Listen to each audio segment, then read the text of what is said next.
Stephen, it is so cool that you are writing this game. You're obviously, a writer who's known for kind of coming up with your own worlds, your own characters. When you came into this, there was some stuff that was already baked, for lack of a better term, I guess? When you work on Call of Duty, there's an enormous amount of history and passion, for the various characters that have been created.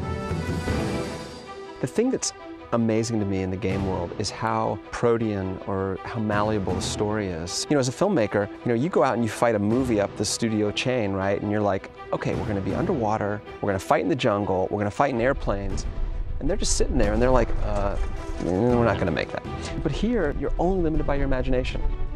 What do you hope that signature is that sort of you're bringing to this game? In this game, the player's playing alongside his brother, and there's actually a real family dynamic inside the game. Imagine you're like in the minor leagues and you get called up to the major leagues. They're like the all-stars taken from the all-stars, and then suddenly it's that arc of like, this is our moment. Following that character on that arc is where I do most of my work. You've seen that the dog has taken on a life of its own here, Call of Duty on Twitter. Tell us about this idea of the dog. I'm all about dogs, man. I love dogs. Dogs have this capacity for loyalty, and to have to take that into battle is like an extra responsibility. Definitely you want to have a dog with you every opportunity possible.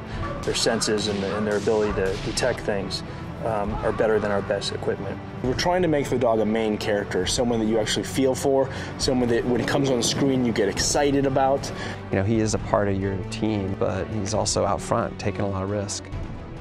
So people are going to pick this up in the fall, and it's a Call of Duty game, but it's going to have some different aspects to it. What is your end goal for sort of how a player will feel when they play? This game takes place in an entirely new world with entirely new stakes. What we can do as a story team is actually make sure the stakes feel really high, and that's something that you take on as the player. You do understand what the stakes are, and you do care about people on your team. You're here collaborating with these guys. Yeah, that's actually the best part of it. Down one line of offices are people writing software. And then down the other line are designers. It's the exact intersection of Silicon Valley and Hollywood-style entertainment. The average length of development in Hollywood is 9 years. Here, it's like 3 minutes.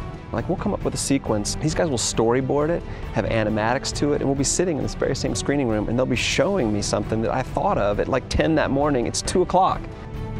In the movie world, it's an absolute dictatorship. It's like I wrote it, I'm directing it, I'm producing it, and you have 300 people and they're all working to help you. This is quite different. To build a game effectively, you have to honor the vision of 25 different artists who are all total titans in their own right. And everybody's trying to basically make it the coolest experience they can for the player. It's a very challenging art form.